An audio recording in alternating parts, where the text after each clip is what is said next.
Good morning, Mr. Cordova. Good morning. My name is Cheryl Brownstein Santiago. Today is January 7th, 2011. I am in the city of Los Angeles interviewing Arnold Cordova at the National Guard Armory in East Los Angeles for the Voces Oral History Project. Thank you, Mr. Cordova, for agreeing to interview for this project. We are also accompanied today by Mr. Cordova's son, Arnold Cordova Jr., who has helped to document his family history, including his father's service in World War II. As we said earlier, your interview will be housed at the Nettie Lee Benson Library at the University of Texas at Austin campus. So let's begin. Were you drafted to go into World War II, or did you sign up? No, I was volunteer? drafted. You were drafted? Yes. Okay. And at the time that you were drafted, what were you doing? Were you working at that point, or were you still in school? I think I had a part-time job and going to school. Mm-hmm. And what level of school were you at that point? About 11th. 11th grade? 11th grade, yes. Okay, so you didn't finish 11th grade before you were drafted? No. Okay. And you were drafted in 1941? I think that's Yeah. what three, wasn't it? This biography chronology says that you went into the Army in September 1941. 1941, yeah, I guess, yeah. Yeah. And how did you wind up as a surgical technician? How did you wind up getting medical training? Well, when I was drafted, we went to San Pedro at the quarter there, and then when they sent me for basic training, and they just automatically put me in the medics. They don't tell you. Okay, they just assigned you to medic. Had you done any work in the medical field prior to your being drafted? No. Okay, and you were born here in Los Angeles. Correct. And so the San Pedro would have been the place where your first stop in the military. Mm-hmm. And I understand that you were trained. You received basic training in Illinois. Mm-hmm. Yeah, Rockford in Illinois. Mm-hmm. And then you went to Mississippi and Missouri for additional training. Correct, yes. To be also additionally, in addition to a surgical technician, for training to give IVs and as an X-ray technician. Now, how was it that you came to be promoted to sergeant in 2 years? Was that with your additional training, and why was it that you got to be sergeant and then later corporal? I don't know what happened there, to tell the truth. I don't understand. Okay. Obviously somebody recognized something to keep promoting you that way, I would think. And I was trying to do my best while serving. And when you left the service, what was your rank? Sergeant. You were sergeant when you left? Yes. And did they promote you to corporal upon your discharge? I don't remember. Okay. I can't. That's all right. If you don't remember anything, that's just fine. Just say that.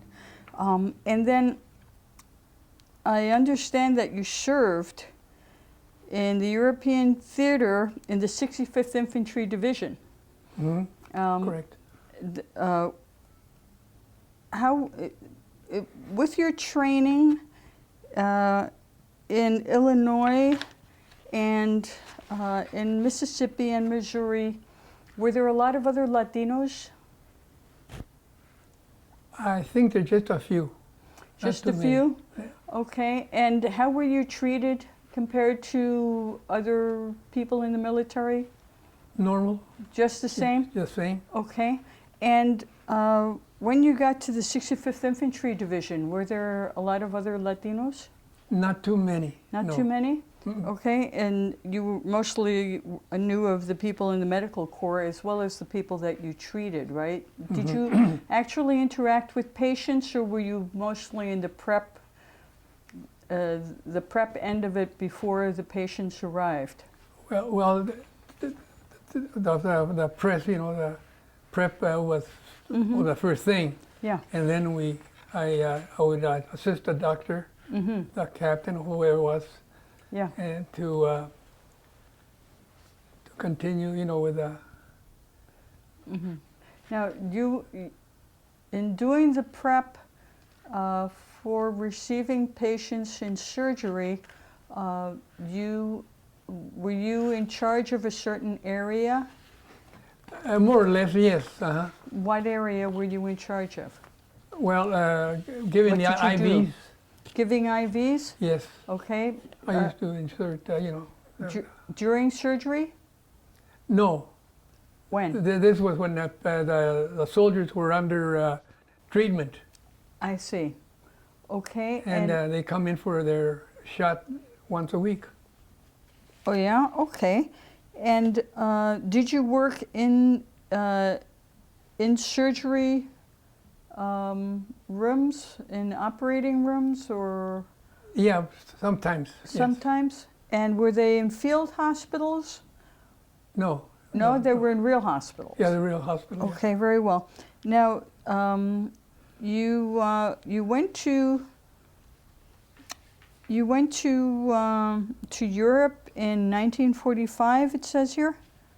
I believe so. 45. Yeah. Yeah. I'm not too sure on the date. Yeah, I think. And what impressed you about your stay in Europe?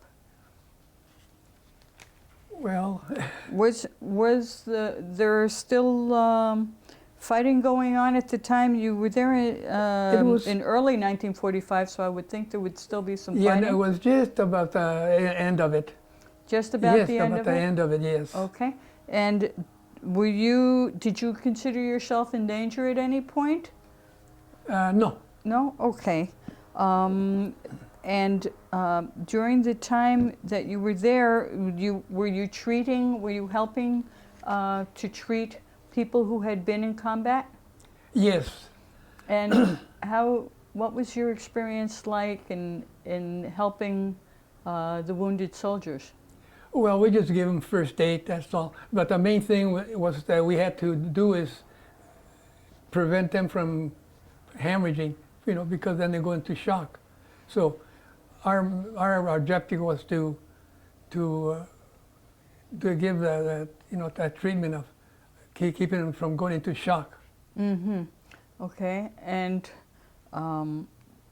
did you see some severely injured soldiers? Yes, Yeah. very bad. Yeah. They had one soldier, it was a second lieutenant.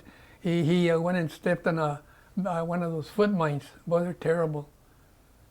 They busted all his, the leg. I mean the foot. Mm-hmm. It was a foot bomb they had set. Okay. And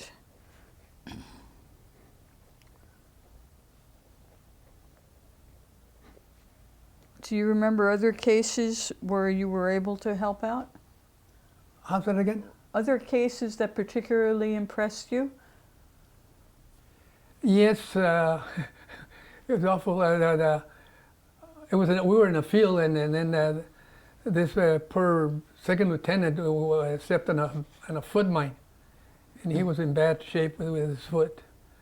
Mm-hmm. And We just tried to help them out on first aid, was just to keep them from going to shock. Mm-hmm. But outside of that, we didn't do. And how did you keep them from going into shock?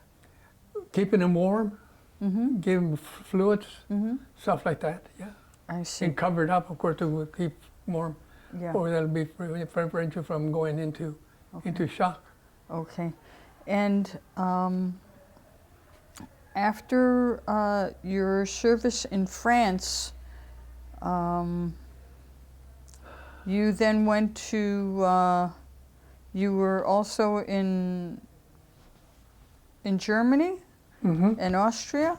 Mm-hmm. And how was working there different than it had been in France? Did you do the same sorts of? Yeah, same duties. Yeah. Okay. And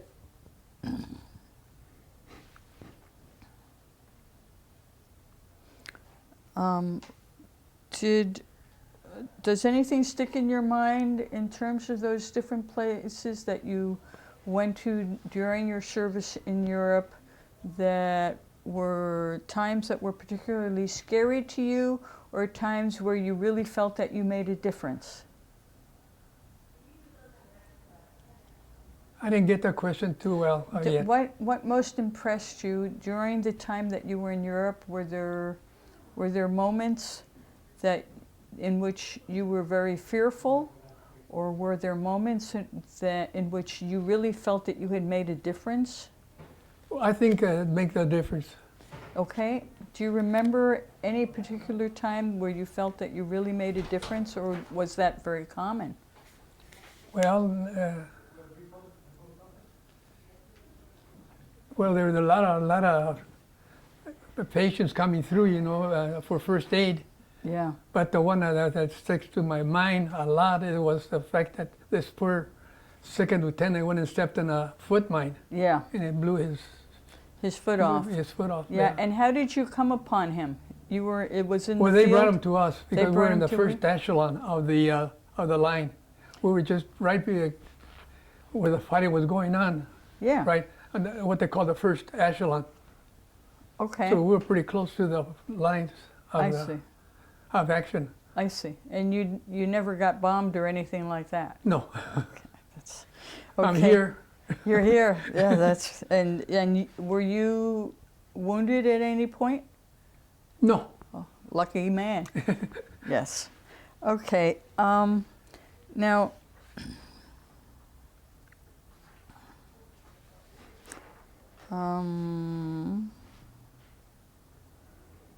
you made it to Berlin, huh? Did you? No, I didn't go to Berlin. Okay. The battalion moved to Berlin, but you to the outskirts of Berlin. Yes. Yes, but you didn't actually wind up at the outskirts of Berlin? Just in the outskirts, yeah. Okay.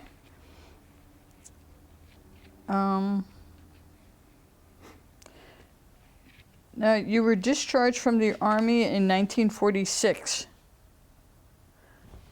And can you tell me, please, do you feel that the Army experience changed your life in any way? I think it did, in a lot of ways. Yes. How? Well, dealing with people. How was that different for you? Well, I don't know how to explain that. How did you deal with people? What did you know before your war service? Had you traveled beyond Los Angeles before you served in World War II? Not before, no, never. Okay, and you did quite a bit of traveling in Europe Oh during yes, World War II, covered obviously. quite a lot of territory, a lot of. So how did that affect you? Not bad. I took it pretty good. There's a lot of casualties that were awful looking, and Yeah. and I had in my mind that I was there to help that individual, from going Yeah. to shock or whatever, and I was there to help him. So I was too busy to think about any troubles. Okay. did you also have any dealings with the European public while you were there, the European people? Yes, yeah. Okay. Some, yes. And how did that affect you to see the world, so to speak, beyond Los Angeles? Well, it was educational, of course. Yeah. Really. And how did... A different country, a different... Yeah. Yes. And how did you put that to use when you came back? I don't know how. What did you do after the war? After the war, Mm-hmm. I operated a gas station. Oh, yeah? I had a standard station. A Standard Oil, an Esso station? Uh-huh. Okay, and where? In Los Angeles. Here in the... What is it? Was it here in East Los Angeles? Is it East Los Angeles? I don't know. Yes? Okay. Yeah, it was East Los Angeles. And did your dealings with people change from how you dealt with people before you went to war and after you went to war, or was it pretty much the same? No, there's some difference, you know. How? Yeah, I just, I don't know how to explain that, but there's a little difference from, Okay. I mean, I guess the experience of seeing so many casualties, you know, that occurred, and it was kind of hard to take at the beginning, but after that, it was normal. Mm-hmm. Yeah, we were there to help them. Yeah, and you were able to. Yeah, we did. Yeah, we were. Mm-hmm. We kept them from going into shock. That was the main thing. Yeah, yeah. And did you help people when you came back to LA in other ways? No. Okay. No, I didn't. And when did you marry? When did I married? No, Yeah. When did you meet your wife? Gee, what year was it? I don't remember. Oh, okay. And pardon me? Before the war? Were you married before when you went into the service? When you were drafted, were you Yes. already married? Uh-huh. Okay. I'm sorry, I can hardly hear you because I have these things on. I think he was engaged. Go ahead, speak I up. think he was engaged. You were engaged to be married before the war? Okay. And what is your wife's name? Esperanza. Esperanza. And do you know if you met her here in Los Angeles, or was she from somewhere else? No, she was from Los Angeles. Oh, yeah? Yeah. Do you remember how you met her? Yes. Okay, tell She'd me. be walking to school, and I had the gas station right there, in East Los Angeles, and I used to see her go by after school, and Did you work at a gas station when you were a kid? yes. Okay. And what did you do at the gas station? I just sold gas and Just did a little fill-ups? minor work, Okay. minor tune-ups. Okay, and how old were you when you first saw your future wife walking by the gas station? Oh, I must have been, well, let's see, about 16, I think. Okay, very well. And then how did you socialize when you were courting her? Was she in your school? No, I was out of school already. She was still Okay. in school. Okay.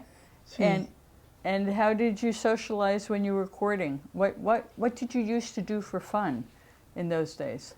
Well, with her, we didn't have much fun.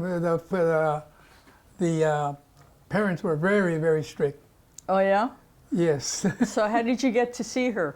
What would you do to get to see her? I had to have one of the brothers escort us. Oh, really? Yeah, they were real strict, my parents. On every date. On every date you had a chaperone? Mm-hmm. And the chaperone was one of her brothers? Yes. Oh, my. In those days, it happened that way. Yeah. Okay. And so how did you get engaged? Do you remember that?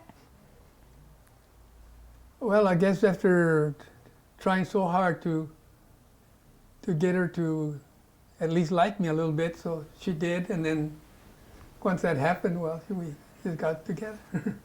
Okay, and did she work? I think she did work part-time. Okay, do you remember where? No, downtown okay. in Los Angeles, I'm doing some Yeah. work. Okay, and so after the war, you came back to LA, and what did you first do before you got a gas station to operate? Well, I was just going to school before. No, after the war, did you go back to school or did you go to work? No, I went to school. And where did you go to school? What's the name of the? What's the name of the? High school, Yeah, Garfield. Oh, you went to Garfield High, huh? Yeah. And did you graduate?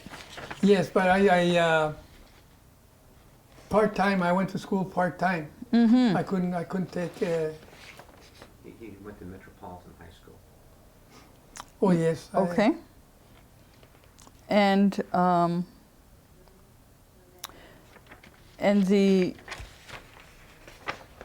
I see you married Esperanza on May 19th, 1946 at Our Lady of Talpa on East 4th Street in Los Angeles. Mm-hmm. And then you formally changed your name from Arnold Villegas to Arnold Cordova in 1946. And Mr. Cordova was your stepfather, right? That's Mhm. where that name came from. And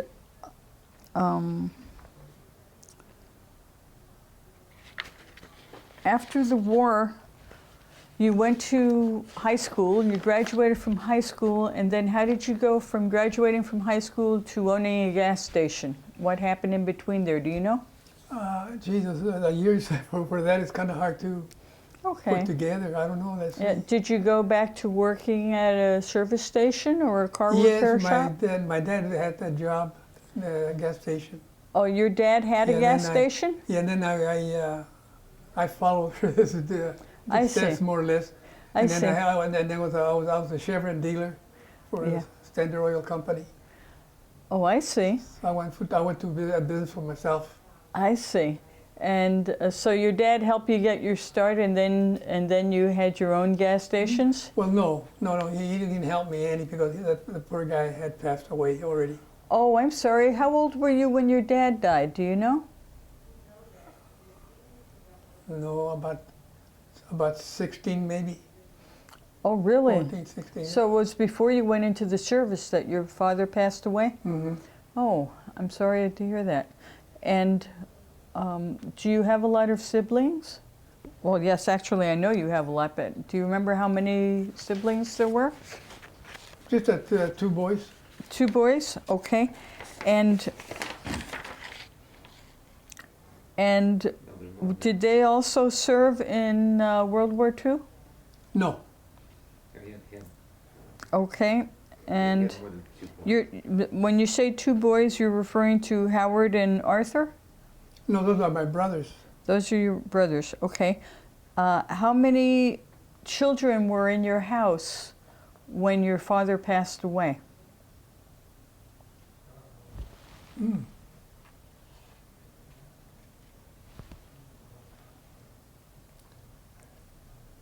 think there's only 4. About 4 children? Yeah. About 4 children, yes. Okay. And did you have brothers who served in the military during the war also? I didn't get what? Did your brothers also serve in the war? No. You were the only one who got drafted? Mm-hmm. Wow. No, Arthur. I was. Arthur was his brother Arthur was in the Korean War. I see. And after the war,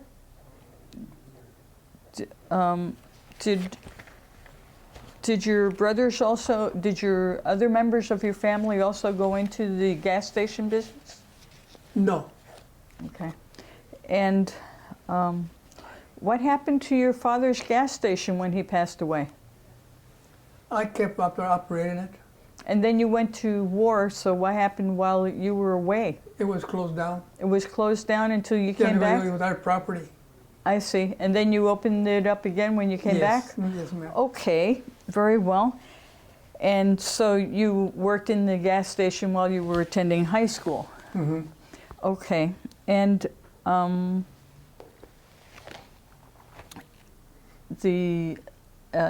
you and Esperanza had children? Two. We had two And boys. 2 boys? Okay. And did either of your sons serve in the military?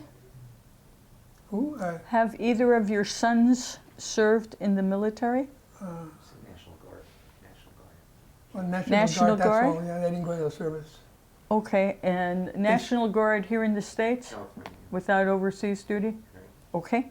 And your brother Arthur, when he went to Korea, did he swap some war stories with you? Yes. Did he also serve in the medical corps, or No, he was infantry. he was infantry? Okay. And from your war experience, what do you think now about the young men and women who are signing up to go to Iraq and Afghanistan? Well, you have to do it. Mm-hmm. You know, that's no getting away from it. So you have to serve your country, so you go and do what they ask of you. Mm-hmm. Although you were drafted, and now these folks are volunteering, Mm-hmm. right? Yes. Yes. Mm-hmm. Are you happy that they did away with the draft? That it's all volunteer now? Yes, I like it. I think I like that. Mm-hmm. And did your service in World War II change anything about your life? No, I don't think a lot. No. I don't Okay. think so. What I saw over there, all the killings, you know, and that I saw, and it didn't bother me so much. I didn't want to let it bother me too much in my mind. Okay. And did living through the Great Depression have an effect on your life? Well, I was too young. You were I don't too remember. young? Okay. And is there anything else, like marrying Esperanza or owning businesses, that had a great effect on you? Yes, What are the greatest influences of your life, would you say? married my wife Marrying your wife, and why is that? because she was beautiful. Because she was beautiful. Okay, very well. Is Esperanza still alive? No, she's gone. I'm sorry to hear that then. Long time? No, about 10 years now. About 10 years? I see. And are you living on your own now? Mm-hmm. Okay. I got 2 sons. Yes. You don't live in one of their homes? You live by yourself? Yeah. Yes, I live alone. Mm-hmm. Okay. And is there anything else about your service in World War II that you wanted to include in your oral history? I don't know. It's a big question mark because what you saw, you know, it was drastic. You know, some of the casualties. Being in the medical corps, we get. It was so funny that we had just gone into war.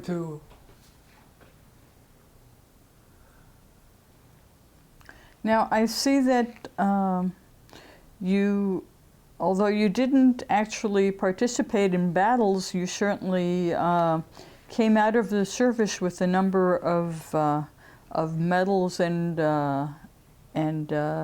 recognitions.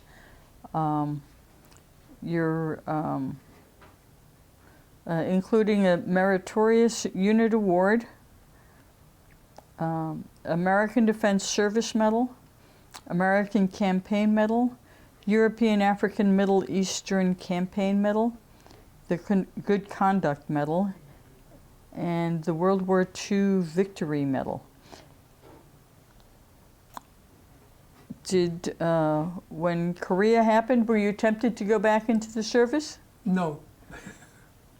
Not really, no. But it sounds like you're pretty proud of the service. Oh, yes. Of your participation in the war. And yes. What would you say to people going off to war now? What would you have to say? What advice would you give people who go off to war now? I don't know that they shouldn't go, but they were there. You have to serve your country, so you got to go. Yeah. Okay. It sounds like you're a little conflicted on that. Okay, which is fine.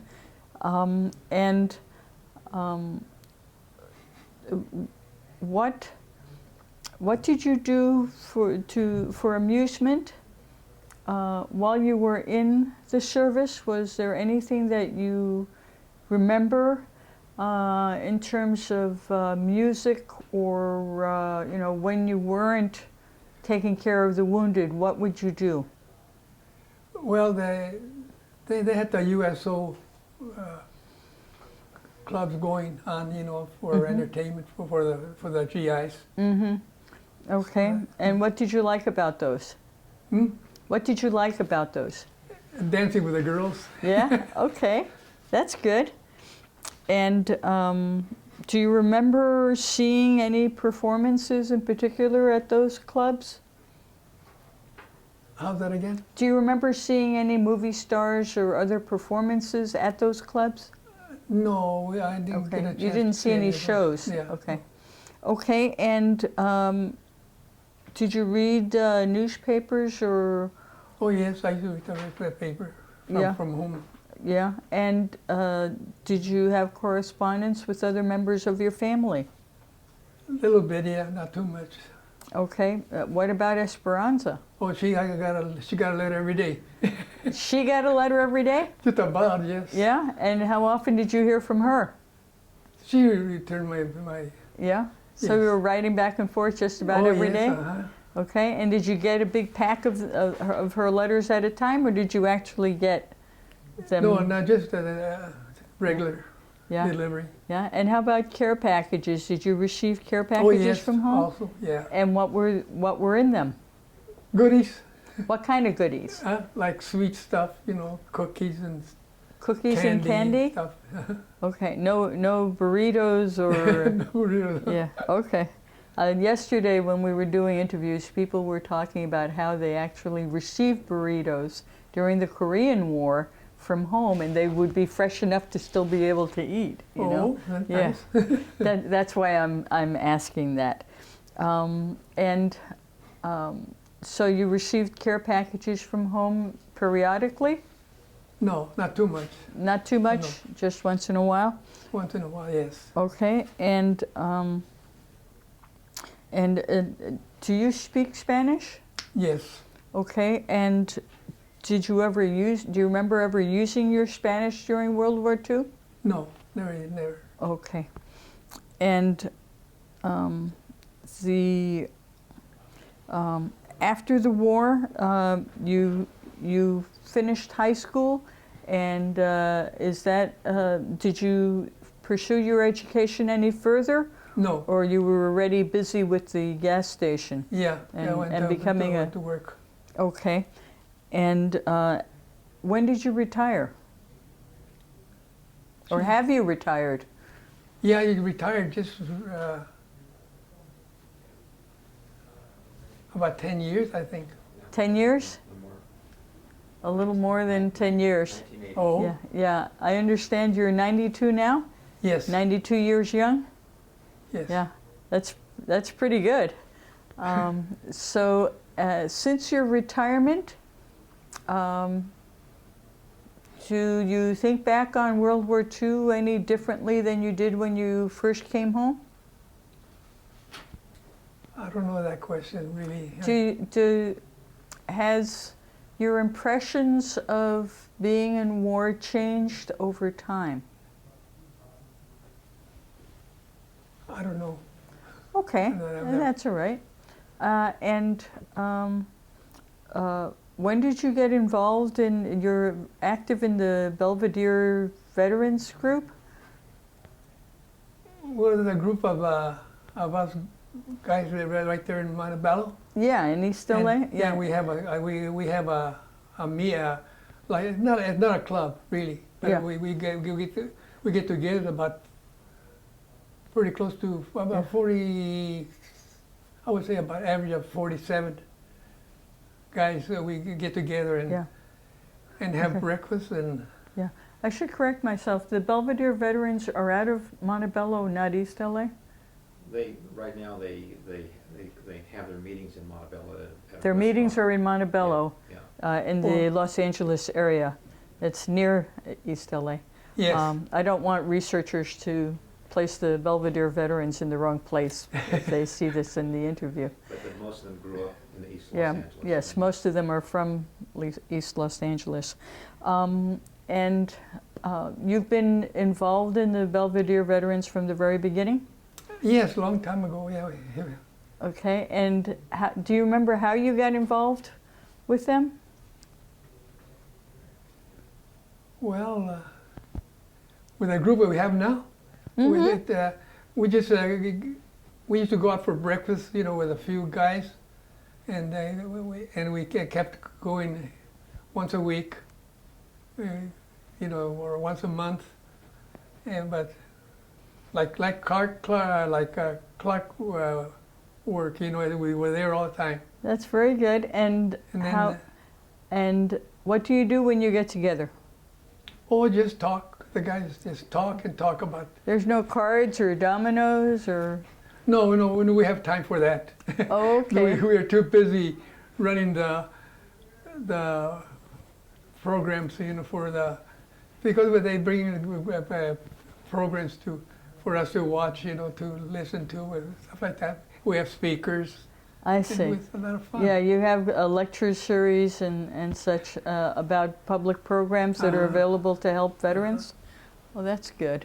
Okay, do you have other activities that you do now? Are you active in a senior center or other things? No, I don't attend those centers. Okay. Very well. I have reasons. You what? I say I have reasons for not attending them. Oh, why is that? I never felt like going to see to Senior because centers? we have our club already. I see. We have our club that we have breakfast every month. At the Belvedere Veterans? Yeah, All right. All right. Very well. And how do you amuse yourself now outside of the club? Staying home and reading and watching TV. Yeah. Okay. And let me see. Let me see. Were you ever a religious man? Not really, not really Okay. a real religious Okay. man. No. And when you were growing up, did you have hobbies? What would I do? My hobbies? I can't remember. Do you play music, collect stamps, No. take pictures, work on cars, obviously? Mhm. Did you ever have a jalopy that you, Oh, yeah, I had. Oh, yes. a few probably. But I've done away with all that. Yeah, what was your favorite car? Hmm? Which was your favorite car? I have in my garage. I have what do you call it? El Camino. An El Camino? Oh, you have it still? I got it in the garage. Oh yeah. When did you get it? '69. Well, I bought it from my friend of mine that passed away, and I told his wife that if my Earl would sell me the car after I passed on. I said sure. So I got it at that '69 El Camino. Oh, that's great. It's a nice car. Yeah, I'll bet it is. A lot of people want to buy it. And what color is it? What color is it? White. The El Camino. White? Okay. Yeah, white. And when you were a kid, you used to do drag racing? No. No? I never did hang around with guys that are doing that, no. Okay. It sounds like you were a pretty serious guy when you were young. Average, I think. I had. And did you like to dance when you were young? A little bit. My Yeah. wife liked to love to dance, and so every chance we get, we go out to dance because of her, not me. I didn't want to dance. And where did you go to dance? Huh? Where in did parties. you take her? Oh, at Party, parties? we Okay. they invite us. Our Optimist Club, we go. We have an outing to And go and. the and, Optimist Club? Hmm? You said the Optimist Club? Yes. And where was that? Right there in Montebello. In Montebello, there was an Optimist Club that you belonged to, and did you belong to other organizations? No, When no, you were just in the business? Optimist Club. Okay.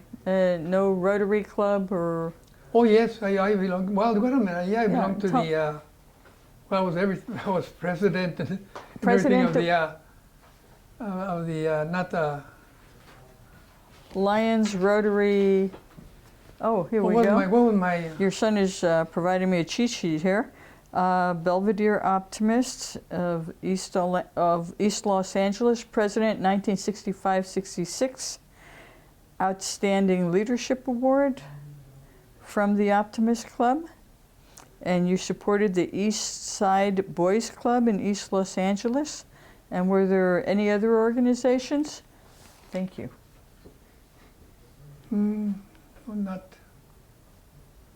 That was only the present That's one. pretty good. Yeah, yeah. That's very good. And so you would the Optimist Club would have dances that you would go to with your wife. Yes. Yes. Yeah. Okay. And let me see. And what do you consider, besides marrying Esperanza, what do you consider the real high points of your life? What were the happiest moments of your life so far? So far, because there's more coming, I know. Number one would be having these my babies. Having your two sons, okay. Yeah, 2 sons. And what else? Next would be, I don't know.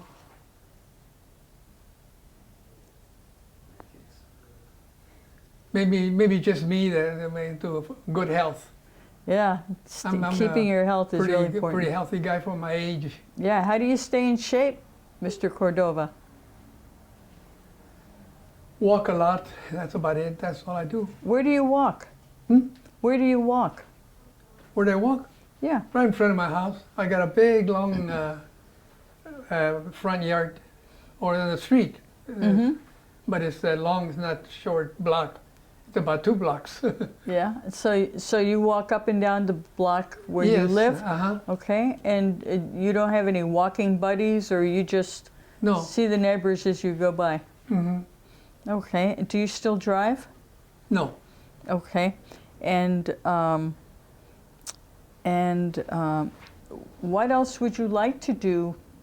Do you have any ambitions or aspirations of things that you would still like to do? Well, what I did in the past is good enough for me. All right. And do you have any advice to young people nowadays? Do you have grandchildren? Yes. And what do you tell your grandchildren? To be good. To be good? Citizens. To be good citizens? And do you tell them how they can be good citizens? Yeah, I explain a lot of stuff to them. How, well, explain to future good citizens what is necessary to succeed in life. To be respectful, to be nice to grown-ups, to be... Mm-hmm. And once they're grown up, what should they do to be successful as people? They're on their own. They have to do the best they can with their lives. Mm-hmm. All right, that's fine. Let me think. Is there anything that you would like to add about your life, your wartime experience? Is there anything else that you'd like to tell us? I can't think of any. Those are about the biggest tragic, things to go through. Is the loss of my wife. Yeah, I'm sure that must have been devastating. Yeah, How long were you married?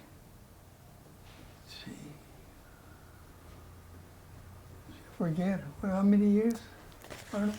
Well, you married in the 1940s, and she died about 10 years ago? 2001. I'm sorry?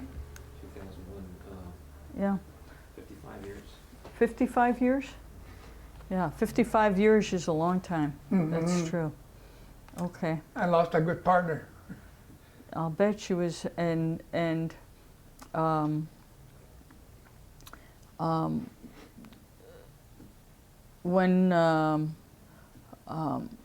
when you think about the years together, is there anything in particular that you miss? Anything in particular that you remember? No, I don't, because Yeah. my wife was good.